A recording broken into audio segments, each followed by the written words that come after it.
Hi friends, முருங்கைக்காவும் சிக்கனும் போட்டு ஒரு கிரேவி பண்ண போகிறேன். அதுக்கு கடாயை வச்சு எண்ணெய் ஊற்றி பட்டை லவங்கம் சோம்பு போட்டுக்கணும். பெருசாக 3 வெங்காயம் கட் பண்ணி அதை போட்டுக்கணும். கூட 3 பச்சை மிளகாவும் உடச்சி போட்டுக்கலாம்.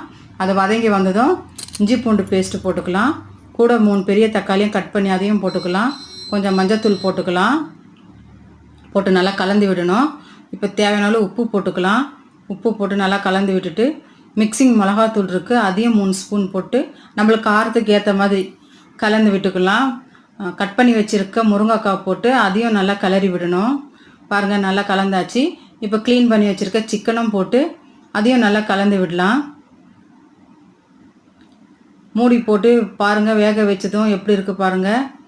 இப்போ சிக்கன் ஓரளவுக்கு ரெடி ஆகிடுச்சு. இப்போ ஃபுல்லாக ரெடி ஆகிடுச்சு. தேவையான கொத்தமல்லி போட்டு நம்ம நல்லா கிளறலாம்.